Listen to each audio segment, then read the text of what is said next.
بسم اللہ الرحمن الرحیم۔ کربلا امام تک پہنچنے کی دعوت ہے۔ سید الشہداء حل من ناصر ینصرنا، ہے کوئی میری مدد کرنے والا؟ کیوں امام نے یہ استغاثہ جب سب چلے گئے تب بلند کیا؟ تاکہ قیامت تک یہ آواز گونجتی رہے، حل من ناصر ینصر، ہے کوئی میری مدد کرنے والا؟ تو جو امام تک پہنچنا چاہتا ہے اسے لبیک کہنا پڑے گا اور آگے بڑھنا پڑے گا۔ آج یہ ہونے والے واقعات، یہ حادثات، یہ کوئی کسی جگہ کے حادثے نہیں ہیں۔ یہ جو ایران کے ساتھ اور اسرائیل اور یہ سب جو واقعہ ہوا، اور پوری دنیا اسرائیل کا سپورٹ کر رہی ہے، اسرائیل کے ساتھ آپ کے سامنے ویسٹرن الائز ہیں، سب کچھ ہے، ساری طاقتیں ہیں، مسلمان ہیں، بہرحال جتنے مسلمان ساتھ دے سکتے تھے انہوں نے دیا، جس میں پاکستان سر فہرست ہے۔ پاکستان نے بہرحال ان کے ساتھ اپنی آوازوں کو بلند کیا، لیکن یہ معرکہ کسی ملک کا نہیں ہے، یہ حق اور باطل کا معرکہ ہے۔ ایک طرف پرچم اسلام ہے، دوسری طرف جو ہے وہ پرچم کفر ہے۔ وہی ہے، یعنی خیبر، ایک طرف خیبر کا قلعہ ہے اور دوسری طرف عالم اسلام ہے، اور بات وہی ہے کہ اس وقت بھی پرچم کس کو دیا؟ رسول خدا نے، کہ میں پرچم اس کو دوں گا جو کرار ہوگا اور غیر۔ آج بھی پرچم اس کے پاس ہے جو کرار اور حیدر قرار کا ماننے والا ہے۔ کربلا کربلا کربلا کربلا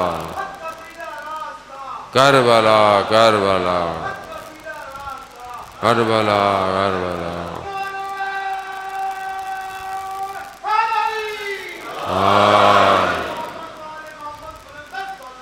اللہ صلی علی محمد۔ خوب یہ خوش قسمتی ہے زان محترم کہ ہم نے اپنی زندگی میں اس حق اور باطل کی جنگ کو دیکھ رہے ہیں۔ خوش قسمت ہے ہم لوگ۔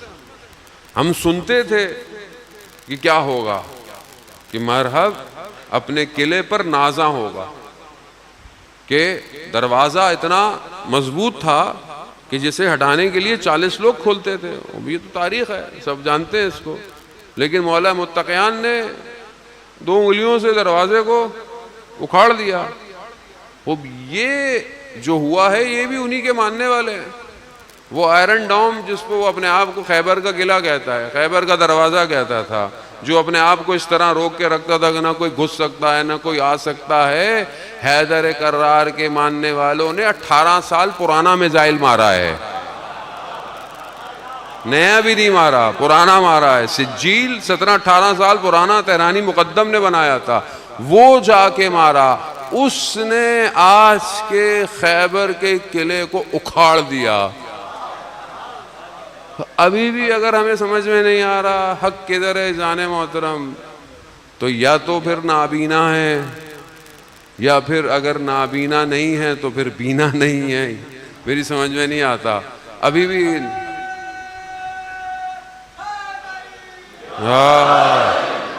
اور جب بہرحال ہماری حکومت، ہماری مملکت، ہمارا بہرحال پارلیمنٹ، وزیر دفاع، خود وزیر اعظم، جب سب سپورٹ کر رہے ہیں اس حالت کے اندر، اور سب فرقہ، کوئی فرقہ واریت نہیں ہے، سب کچھ ہے، سب جانتے ہیں کہ اس ٹائم عالم اسلام کا پرچم جو ہے وہ سید علی خامنائی حفظہ اللہ کے پاس ہے، تو پھر بہرحال اس کو قبول کریں۔ اور اگر کچھ عناصر درمیان میں پیدا ہوتے ہیں، کہ جیسے بہرحال بعض جگہوں پر لوگ خبریں ملتی ہیں کہ لوگ بہرحال ایسی باتیں کرتے ہیں، چیزیں کرتے ہیں کچھ، تو یہ بہرحال 1-2 لوگوں سے آپ ظاہر ہے پورے معاشرے کو جج نہیں کر سکتے۔ وہ شخصیتیں اتنی بڑی ہیں کہ جسے دشمن کئی سالوں سے مٹانا چاہتا ہے، مگر جسے خدا حفاظت کرے اسے کوئی مٹا نہیں سکتا۔ اور خامنائی علی خامنائی علی خامنائی علی خامنائی علی خامنائی علی خامنائی علی خامنائی علی خامنائی۔ عزیزان محترم، خوب یہاں پر خوب یہ سمجھنے کی بات ہے۔ پہلے جب ہم باتیں کرتے تھے لوگ مولانا صاحب کیا ہے یہ آپ نظام کی باتیں کرتے ہیں، تو ابھی سمجھ میں آیا نظام کسے کہتے ہیں۔ نظام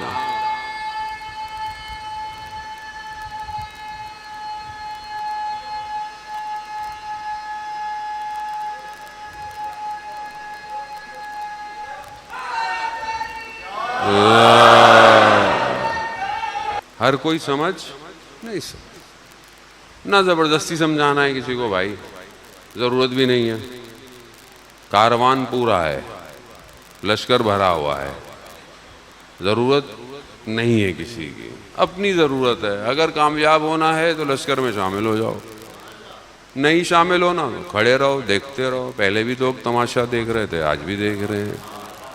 تو کسی کو کوئی زبردستی نہیں ہے، جتنا سمجھ میں آتا ہے اتنا لے لیں، نہ کوئی زبردستی ہے عزیزان محترم۔ ابھی پہلے بھی کہتے تھے اور ابھی بھی یہی کہتے ہیں، نہ کوئی اناد ہے، نہ کہ بعض اوقات ہمارے لوگ جذباتی ہو جاتے ہیں، یار اتنا کچھ ہو گیا، فلانے نے کچھ نہیں بولا، فلانے نے کچھ نہیں بولا، مسئلہ نہیں، معرفت کی بات ہے اور حقیقت کی بات ہے۔ روز قیامت میں بہرحال کہیں نہ کہیں اپنا حصہ ڈالنا ہے سر، کچھ تو کہیں گے کہ ہم نے کیا کیا، اور یہ اللہ کی خاطر ہے، امام کی خاطر ہے۔ اگر تو کوئی اور لشکر ہے امام زمانہ تک جانے کے لیے بتا دیجئے، بسم اللہ۔ نہیں ہے تو شامل ہو جائیں، شامل نہیں ہو سکتے تو دعا دیں، دعا نہیں دے سکتے تو کم از کم پھر خاموش رہیں تو زیادہ بہتر ہے۔ عزیزان محترم، عزیزان محترم، یہ کارواں الہی کارواں ہے، یہ کارواں سید الشہداء کے چاہنے والوں کا کارواں ہے۔ یہاں پر جان ہتھیلی پہ رکھی جاتی ہے، یہاں پر سر کٹوانا افتخار سمجھا جاتا ہے، یہاں بدن کی کوئی قیمت نہیں ہے، یہاں تو جو وہ راضی ہو جائیں وہ راضی ہو جائیں۔ امیری حسین و نعم الامیر، چھوٹا سا بچہ جس کا باپ بھی شہید ہو گیا کربلا میں، امام کے پاس آیا اور کہا مولا مجھے جانے دیں۔ کہا نہیں، تمہارے والد شہید ہو، کافی ہے۔ کہا تم اپنی ماں کا سہارا بنو۔ کہا میری ماں ہی نے مجھے بھیجا ہے۔ اور جب وہ گیا تو اس نے یہ رجس کیا پڑھا، یعنی جب اس نے اپنا تعارف کروایا تو اپنا کیا تعارف کرایا، امیری حسین و نعم الامیر، یعنی اپنی میری کوئی تعریف نہیں ہے، میرا امیر حسین ہے، امیر حسین ہے۔ اس کاروان کی بھی یہی خاصیت ہے، اس کا اپنا کچھ نہیں ہے، یہ سب امام خمینی کا مشہور جملہ ہے، ما ہمیں چیز داریم از محرم و سفر است، جو کچھ ہمارے پاس ہے محرم اور سفر کی وجہ سے ہے۔ یہی درس گاہ ہے، اسی نے اٹھایا ہے، اسی نے رول ماڈل بنائے۔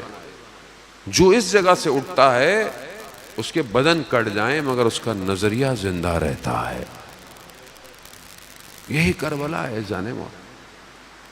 جیسے کیسے لوگ راستوں میں سید الشہداء کے آئے۔ امام حسین مجلس کا یہی تو کمال ہے، ایک تو اس کے بہت سارے ثواب ہیں، وہ اپنی جگہ پر ہے، لیکن جو حدیث و روایات پیش کرتی ہیں کہ جتنی دیر مجلس میں شخص بیٹھا ہوتا ہے اس کا نفس تسبیح کر رہا ہوتا ہے، نفس تسبیح کر رہا ہے۔ خود امام حسین عرش پر اپنی مجلس میں بیٹھے والے لوگوں کو دیکھ رہے ہوتے ہیں، اور جو گریہ کرتا ہے اس کی نگاہ امام حسین اس پر نگاہ کر رہے ہیں۔ آپ کے سامنے کتنے سارے واقعات، کیسی کیسی چیزیں۔ علامہ تقی جعفری کا مشہور واقعہ، بہت بڑے فلاسفر تھے، بہت بڑے فلاسفر، یونیورسٹی برلن پتہ نہیں کہاں کہاں لیکچر، تہران کی یونیورسٹی میں۔ ہمارے استاد حجت الاسلام مسلمین ڈاکٹر رفیع، وہ کہتے ہیں کہ ہم نے ان سے ٹائم مانگا فلانی یونیورسٹی کے لیے، ہمدان یونیورسٹی کے لیے غالباً، کہ لیکچر کے لیے ہمیں ٹائم چاہیے محرم، تو ان کا نہیں میرے پاس ٹائم نہیں ہے۔ کافی دن گزر گئے تو کسی نے انہیں بتایا کہ وہ تو تہران میں مزدوروں میں مجلس پڑھ رہے تھے، مزدوروں کے ساتھ ان کے درمیان مجلس پڑھ رہے۔ یہ پہنچ گیا جب ان کو پتہ چلا تو انہوں نے کہا کہ ہم آپ سے یونیورسٹی کا ٹائم مانگ رہے ہیں، اور مجھے پتہ چلا کیونکہ ان کا کوئی دوست تھا، اس کی کوئی بلڈنگ بن رہی تھی، تو اس بلڈنگ کا جو مالک تھا وہ ان کے دوست کا بھائی تھا. تو انہوں نے کہا کہ ایسی مزدور مجلس کر رہے ہیں تو چلو ہم بھی چلتے ہیں، جا کے دیکھتے ہیں مزدور ہیں. انہوں نے کہا تھا کہ مجلس، تو دیکھا تو علامہ تقی جعفری پڑھ رہا ہے.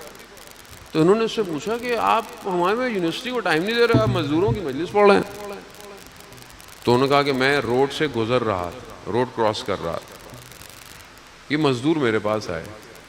کہا شیخ، وہ تو نہیں جانتے تھے کون ہے یہ. کہا شیخ ہم مزدور ہیں، بلڈنگ میں کام کر رہے ہیں، محرم آ گیا ہے، ہم اپنے گھروں کو جا نہیں سکتے. ہم نے اپنے مالک سے پوچھا ہے تو اس نے بولا کسی ایک کمرے کو کالے کپڑے لگا لو اور اسی کو امام بارگاہ بنا لو تھوڑے دنوں کے لیے. تو کہا ہم نے کالے کپڑے لگا دیے، اب ہمارے پاس ممبر ہے، ممبر ہی نہیں ہے. یعنی ہم نے بنا تو لیا لیکن وہاں پر پڑھنے والا کوئی نہیں ہے. تو شیخ اگر تم روز آ کر ہمیں کچھ مجلس پڑھ دیا کرو. وہ علامہ تقی جعفری ہے، اب مزدوروں کو بتا. علامہ کہتے ہیں کہ میں نے دل میں یہ سوچا کہ اگر کوئی میری زندگی میں مجلس قبول ہوگی تو یہی ہوگی، کیونکہ یہ مجھے نہیں جانتے، یہ مجھے نہیں جانتے تو یہ بس اس خلوص کے ساتھ آئے. تو کہا میں کیا، میں مجلس پڑھنا شروع. اجزان موت، امام حسین نیتوں کو دیکھتے ہیں. ہمارے لیے ہوتا ہے نا جی بڑی مجلس، چھوٹی مجلس، نیاز والی مجلس، فلانی مجلس، نا ہم خود پھنسے ہوئے ہیں ان چیزوں میں. ہم آپ کو کیا بتائیں، ہم سمجھتے ہیں بڑا رش ہوگا تو وہ مجلس قبول ہوگی، ایسا کچھ نہیں. ہم ہے نا بڑا اتنے لوگ بیٹھے ہیں جی کیا بات ہے، ایک شخص بیٹھا ہو، ایک رو رہا ہو اور ایک رلا رہا ہو، بس مجلس قبول ہے. بڑے بڑے آیت اللہوں کی زندگی میں جو مجلس انہوں نے بچوں میں پڑھی ہے، کہتے ہیں وہ مجلسیں قبول ہو گئے. مجلس ہو گئے. امام حسین کا معاملہ الگ ہے. اذان موت، حسین کریم ہے، امام حسین کسی کو چھوڑتے نہیں ہیں. آپ یہ جو آتے ہیں چل کر، کوئی چیز سب آپ کو واپس ملے گا، دنیا میں بھی آخرت میں.